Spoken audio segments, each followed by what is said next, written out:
All right. Well, that was weird. Hello everyone. Welcome back to another episode of the Every Which Way podcast. Yoop. EWWP. Yoop. My name is Dana, and this is my second attempt at recording this episode. So yeah, how's everyone doing? I'm doing pretty well, all things considered. My weekend has been busy. Saturday I had my card play day at a Sacred Moon Circle Apothecary, and following that was the first annual Yule potluck, and that was a whole lot of fun.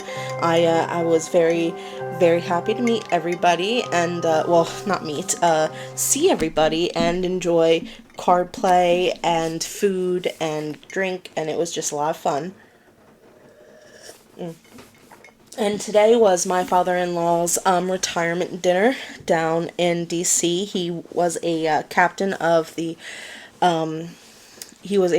in the DC Fire Department, and that was really nice. But I am kind of peopled out, not gonna lie. I've got some pine incense going, and I've got some tea, and I just really need to feel a little bit grounded. I My partner and I rode down with his parents to the retirement dinner, and I was in the back seat, and I get motion sickness pretty easy. So I'm still kind of uh, getting over a little bit of that nausea. Alright, so today we are talking about Yule, aka the winter solstice, midwinter, and the longest night.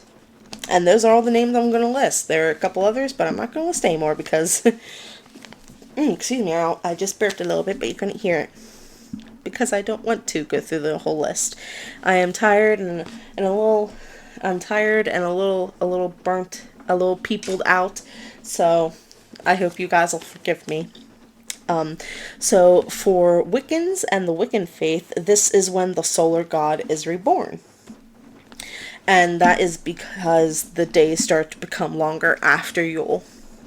In paganism, this is the time when the Holly King loses to the Oak King. In the southern hemisphere, though, it is midsummer. So to anyone who happens to be living like in Australia or in places in South America, I hope you're having a wonderful summer. I hope that's treating you well, that's not too hot, and that you're having as good and easy of a life as you can in today's climate. So this time of year is when the land is pretty barren. Typically, in the northern hemisphere, you can't really grow a whole lot. It's cold.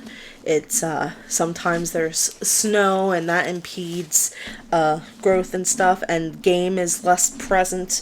So this is the time where ancient peoples lived off of the stored goods and bounty from the harvest. They conserved candles, oil, and firewood by going to bed early and staying in bed late until the sun rose. So this was a time where it was very much dictated by the sun. So there's a little bit of history. It seems like Yule, as kind of we know it, originated from the Norse festival Yule, which was celebrated around the it's so okay. Yule was a 12-day feast that typically started around the 20th of December. And it existed prior to medieval times, but many writings were collected and chronicled during the medieval period. So not a lot of info survived, like in depth to be chronicled, but one thing that was the blot. And I apologize in advance if I am saying this incorrectly. But blot, which is thought to mean ritual offerings or sacrifice, was the ritualistic slaughter of livestock to appease the Norse gods. Ancient Rome had Dies Natalis Solis Invicti, which translates roughly to birthday of the unconquerable sun. So there was a celebration for Mithras around this time, which is a solar deity, as it was believed that he was born in and around when that celebration took place. Eventually, though, the Church of Rome replaced this with Jesus Christ sometime in the 4th century. This was done due to pagans already celebrating midwinter, so in order to help the Church of Rome convert them to Christianity more easily and effectively, they decreed that Christmas, Yule, that time frame in December is when he was born. In the original Roman calendar, December means 10 or 10th, as back in ancient Rome there were fewer months in the Roman calendar. It was when January and February were added to the calendar that December was made the 12th month. The name, however, remained the same in order to avoid confusion. It's also possible that December may be a reference to Decima, who is the middle member of the three fates, and she represents the present. So, if any of you have seen Disney's Hercules, and I'm laughing because I love that movie, and it's just, I love Disney. I am 100% fine with bowing down to our mouse overlords. But the reason why Hercules is one of my favorites. If you remember the fates that were passing around that one eye, Decima is the one who represents the present. Alright. Moving along, festivities around this time were collectively dubbed the Feasts of Fools. While the church tried to snuff out these types of festivals, they lived on in mummers, Morris dancers, and a celebration called the 12 Days of Christmas, which starts on Christmas Day and ends on January 5th. So, there you go. If you ever wondered where the 12 Days of Christmas came from, that's where. Alright, so kind of going back a little bit to, let's see here. Sorry, my notes are a little jumbled. Okay, so here. Various cultures would give offerings to winter deities during this time to prevent famine, bad weather, garner favor, or placate them. Charms and talismans were also given for protection and safety. The Roman celebration Saturnalia typically began around December 17th and lasted for a week. As a festival that honored Saturn, a Roman deity, there were sacrifices, feasting, as well as gift giving. During this time of year, it was customary for the oldest male of a household to go venture out into the cold to look for a large log, while the women of the household would cleanse and bless it. The log that they were looking for was typically oak or ash, as they are believed to bring in luck and insight. Once the men of the household found the log, they would then bring it home and carve a vestige of a crone into it. And it was then decorated and anointed with alcohol before being lit. And this is how the Yule log came to be. Now, the Yule log is typically lit by a piece of the year's previous Yule log, and it was lit on the eve of the solstice and watched over all night. Wishes and toasts were made over it, and stories were told before it. So, as these wintertime festivals were mainly about celebrating the sun and light growing longer, scholars believe the ancient Egyptians had influence over this, and that kind of caused the welcoming of the sun and celebrating it to flourish and spread throughout Mesopotamia and the surrounding regions there, and eventually spread across Europe.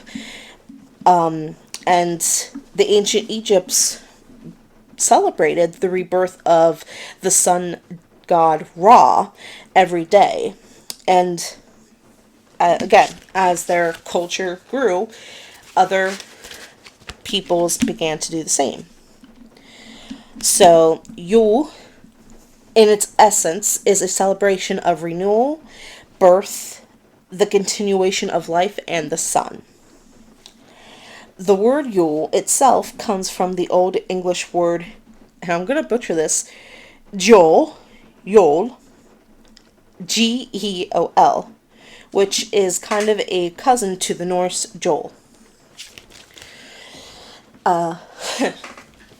Ancient peoples would bring in evergreens from outside, as evergreens represent life, rebirth, and renewal.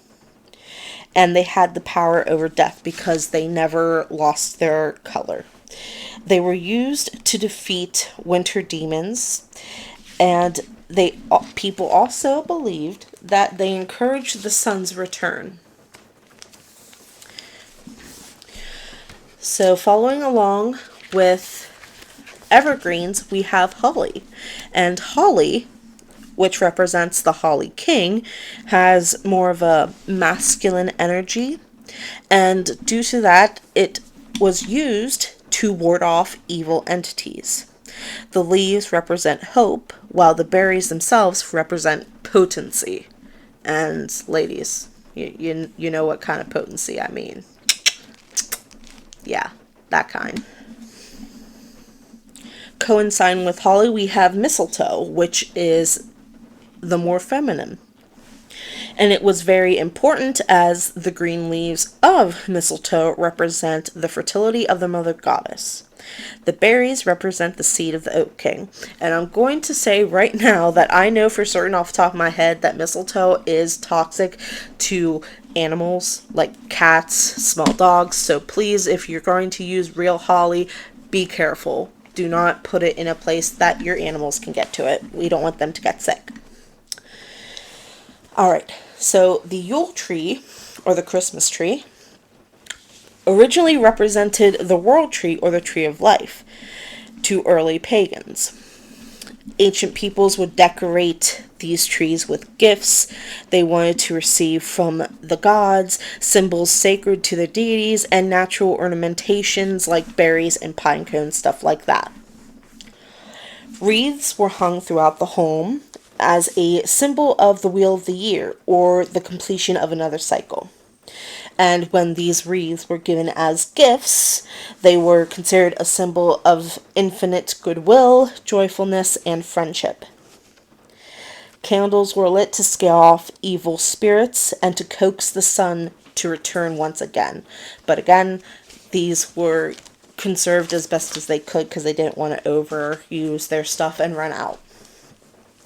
Bells were rung to drive away demons, as well as to usher in warmer days with more light following the solstice. Ancient peoples believed that... Oh goodness, I can't read my handwriting. Okay, wow, awkward. Ancient peoples believed that the beings that created the sun and that they lived in the land of elves. As a result, elves were included in Yule celebrations as a way to secure the elves' help in coercing the sun to return. So I hope that you guys are kind of connecting, like, wreaths. Oh, we have wreaths. The Yule tree. We have Christmas trees. Mistletoe and holly and stuff like that. Wassail. Okay, so wassailing is from the Old English wais hail, meaning be well or good health. And wassail is a beverage. is a drink, a mix of ale, honey, and either mulled apple cider or spices. So, what ancient people would do, and what people today still do in some parts around the world, is they would, when they found the tree that they wanted to use for the Yule log, they would anoint that tree with the wassail and also place wassail soaked cakes on it as kind of a offering, if that makes sense. And of course, wassail was also drunk by people during feasts.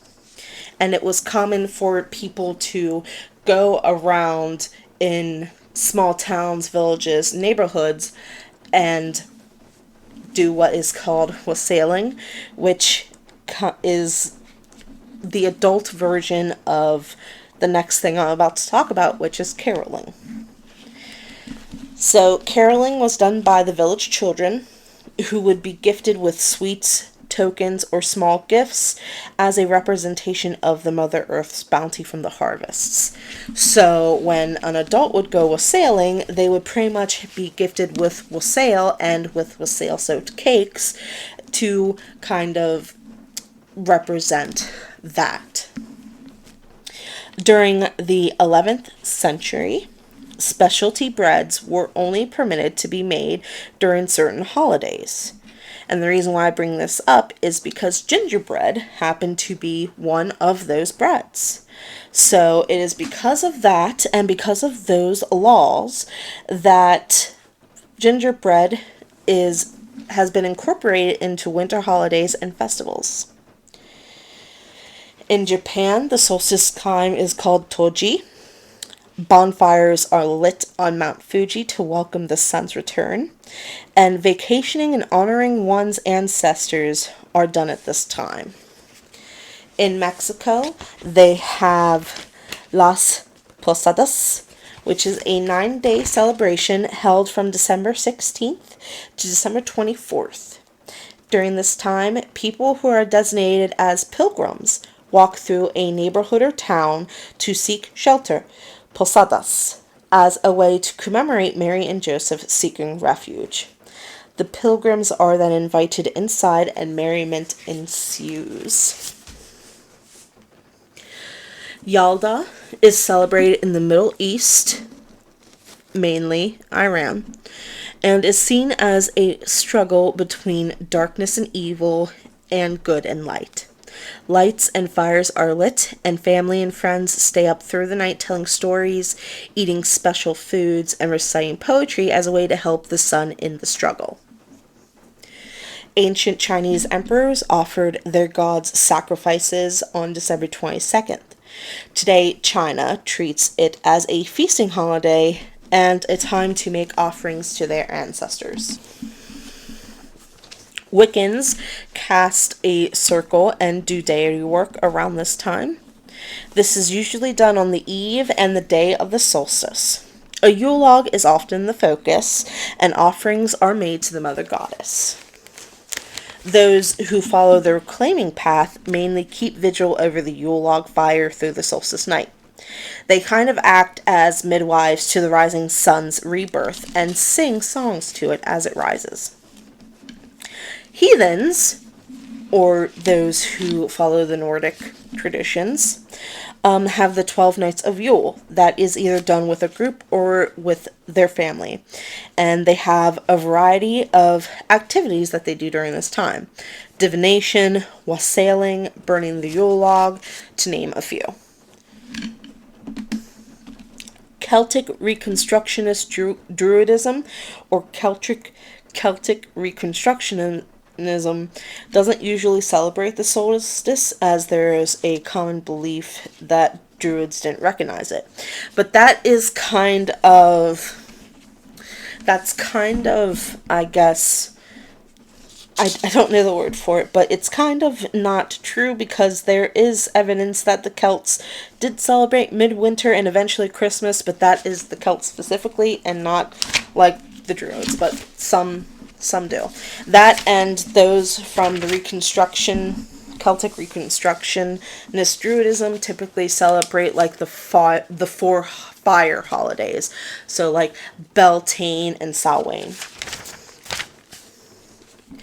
So Yule is primarily a time of contemplation, rebirth, restoration, cycles, insight, and gratitude. There are a list of other things, but those are like the key ones that I personally take from it. As a result of that, it's a great time for divination, meditation, evaluation, journaling, and healing work.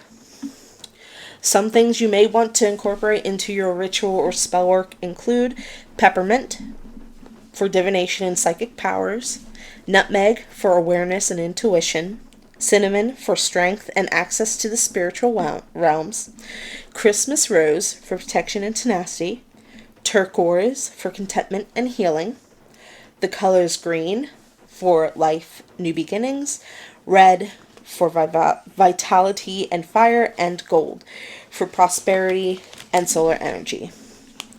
And trees like the spruce and evergreens represent adaptability, perseverance, rebirth, and resurrections, respectively. Deities one can work with during this time include, but aren't limited to, Amaterasu from Japan, Baba Yaga from Slavic mythology, Befana from Italy, Skadi from Norse mythology, Tonan from Aztec, I do believe, off the top of my head, Hodder from Norse, and Saturn from Rome. Other entities one can work with in addition to or by themselves are Krampus, the Green Man, the Holly King, Perchta, and the Pels Nicol. And I want to say that this is not the only time that you can work with these deities. It's just that these are the ones that are commonly brought up during this time. Or at least that's what I saw in my research.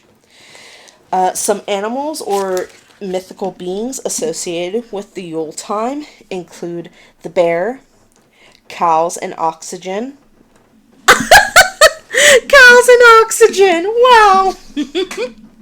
I meant cows and oxen. Oxygen. For food and wealth, reindeer and stags as their symbols of the forest god and the horn god, and any animal that demonstrates adaptations during the winter time. And before I finish out Yule, there is a little, let me find it quick, from Llewellyn Sabbat Essentials Yule. There is a winter house cleansing and blessing that I would like to go over. So what you're going to want to need is either sage, sweet grass, juniper, or cedar, as well as salt water. And what you're going to do is, for each room, you're going to want to move Diosil, which is counterclockwise. And you're going, as you're cleansing the space with whatever herb you want to use to smoke cleanse, just spritz a little bit of salt water and repeat, "May the winds inspire you, earth protect you, water heal you, and fire always warm the hearth." And if you happen to have a bell or a rattle or something, you can go ahead and use that to help kind of blast out any stagnant energy. Make sure you open the windows as well so that it has a good, so that whatever stagnant energy is there can get out. And once you've finished your cleansing, bring protective elements into your rooms, or do warding, or have talismans. Alright? So, that's all I have for you about Yule. Now, next week is going to be the last Sabbath Spooks of this year, 2023. And the week after that, I'm going to take a break. So, hold on. If you just give me 1 minute to bring up a calendar, please. So So from the 31st to the 6th of January, there will not be an episode because I'm going to take just a week off for myself before I come back. And I hope that's okay. I hope you guys don't mind that I'm doing that. But before I go, I'm going to do a card pull for you. And I'm doing this from Yasmin Boland's Moonology Oracle deck. So I'm just going to give it a little bit of shuffle here. Here, if you want to listen. Yeah. Yeah. Okay. Oh. We have full moon in Leo. Don't let pride get in your way. I don't know who needed to hear that, but there you go. Don't let pride get in your way. Oh! And I knock over the microphone. Wow. Good advice, I believe. Well, I want to thank you for joining me this day for another episode of Every Which Way. I will leave the social media links in the description. Oh, by the way, I'm on TikTok now because after a few years of my fiance constantly just bringing up TikToks, I finally caved in and joined. And my name is Witch of the Gathering on TikTok. So there you go. I'm going to finish up my tea now. I hope you all have a marvelous day. I hope that your week leading up to Yule and Christmas aren't as stressful as they could be. And if they are stressful, I hope that you take care of yourself, please. I know that this time can be pretty stressful for people, so please, my friends, make sure that you're taking care of yourself. If you need to take that bath and just close the door so your kids or your pets don't come in, please do that. If you feel like you need to stop at Dunkin' Donuts or Starbucks or wherever to get yourself that drink that you want, I hope that you do that because you deserve it. Make sure you take care of yourself, okay? Well, my wonderful friends, I hope that you all have a magical Monday, and I will see you next Monday for Sabbat Spooks. Until then, I've been Dana, and this is the end of the episode. I was trying to go for something like I was thinking maybe I could like sing a song or something, and it just did not work out for me. But that's okay. That's okay. It doesn't always have to. So yeah, I hope that you all have a magical Monday and take care of yourself. Okay? Bye. Bye-bye.